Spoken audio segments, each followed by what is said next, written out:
semuanya. Bertemu lagi dengan saya, Bu Tari. Di video kali ini, saya akan menjelaskan tentang alelopati. Silahkan disimak ya. Tahukah Anda, tumbuh-tumbuhan juga dapat bersaing antar sesamanya melalui interaksi biokimiawi, yaitu salah satu tumbuhan mengeluarkan senyawa beracun ke lingkungan sekitarnya.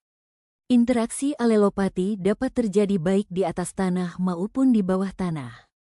Interaksi negatif seperti menyebabkan gangguan perkecambahan biji, kecambah jadi abnormal, pertumbuhan memanjang akar terhambat, dan perubahan susunan sel-sel akar. Persaingan yang timbul akibat dikeluarkannya zat yang meracuni tumbuhan lain disebut alelopati dan zat kimianya disebut alelopat. Umumnya senyawa yang dikeluarkan adalah dari golongan fenol. Berikut beberapa gulma yang diketahui mengeluarkan alelopat. Alang-alang, Imperata cylindrica. Dikeluarkan melalui eksudat akar yang menghambat perkecambahan dan pertumbuhan bibit tanaman. Grinting, Cynodon dactylon. Senyawa dilepaskan melalui eksudat akar yang dapat menghambat perkecambahan dan pertumbuhan bibit tanaman. Kuantitas dan kualitas senyawa alelopati yang dikeluarkan oleh gulma antara lain dipengaruhi kerapatan gulma, macam gulma, saat kemunculan gulma, lama keberadaan gulma, habitus gulma, kecepatan tumbuh gulma, dan jalur fotosintesis gulma, C3 atau C4.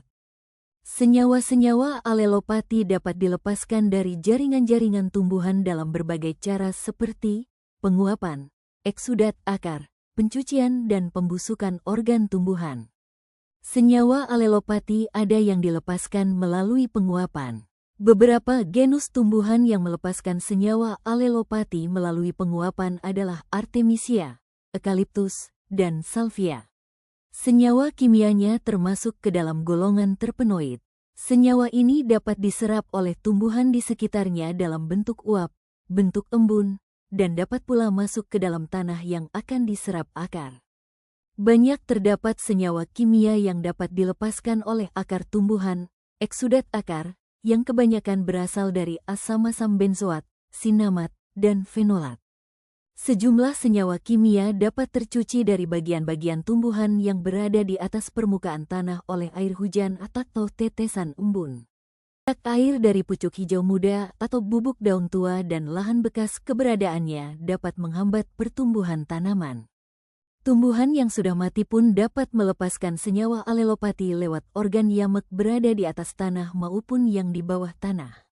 Cyperus rotundus, purple nusage, memiliki efek alelopati kuat, termasuk melalui pembusukan residu organ, dekomposisi bagian tanaman seperti umbi, rimpang, daun, dan batang yang mati. Proses ini melepaskan alelokimia ke tanah, menghambat perkecambahan, pertumbuhan akar, batang, dan perkembangan tanaman lain, termasuk autotoksisitas pada teki sendiri. Efek ini sering dimanfaatkan secara alami untuk menekan gulma, tapi juga menjadi masalah di pertanian monokultur. Alelopati dapat meningkatkan agresivitas gulma di dalam hubungan interaksi antara gulma dan tanaman melalui eksudat yang dikeluarkannya, yang tercuci, yang teruapkan, atau melalui hasil pembusukan bagian-bagian organnya yang telah mati. Berikut beberapa jenis gulma lainnya yang mempunyai potensi mengeluarkan senyawa alelopati. Telah banyak bukti yang dikumpulkan menunjukkan bahwa beberapa jenis gulma menahun yang sangat agresif termasuk Agropyron repens, Cirsium arvens, Sorghum halepens, Cyperus rotundus, dan Imperata cylindrica mempunyai pengaruh alelopati, khususnya melalui senyawa beracun yang dikeluarkan dari bagian-bagian yang organnya telah mati. Berikut beberapa pengaruh alelopati terhadap aktivitas tumbuhan. Senyawa alelopati dapat menghambat pertumbuhan tanaman. Laporan yang paling awal diketahui mengenai hal ini ialah bahwa pada tanah-tanah bekas ditumbuhi Agropyron repens, pertumbuhan gandum, oat, alfalfa, dan barley sangat terhambat. Alang-alang menghambat pertumbuhan tanaman jagung dan ini telah dibuktikan dengan menggunakan percobaan pot-pot bertingkat di rumah kaca di Bogor. Mengingat unsur hara, Air dan cahaya bukan merupakan pembatas utama, maka diduga bahwa alang-alang merupakan senyawa beracun yang dapat mempengaruhi pertumbuhan jagung. Tumbuhan yang telah mati dan sisa-sisa tumbuhan yang dibenamkan ke dalam tanah juga dapat menghambat pertumbuhan jagung. Lamid DKK 1994 memperlihatkan bahwa semakin tinggi konsentrasi ekstrak organ tubuh alang-alang, semakin besar pengaruh negatifnya terhadap pertumbuhan kecambah padi gogo. Penelitian semacam ini juga telah banyak dilakukan misalnya pada teki, Cyperus rotundus. Pengaruh teki terhadap pertumbuhan jagung, kedelai dan kacang tanah juga telah dipelajari dengan metode tidak langsung.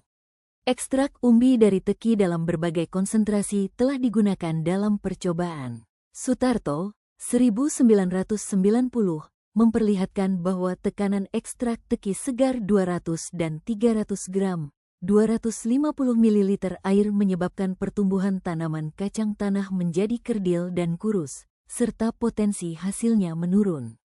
Terima kasih atas perhatiannya. Sampai jumpa.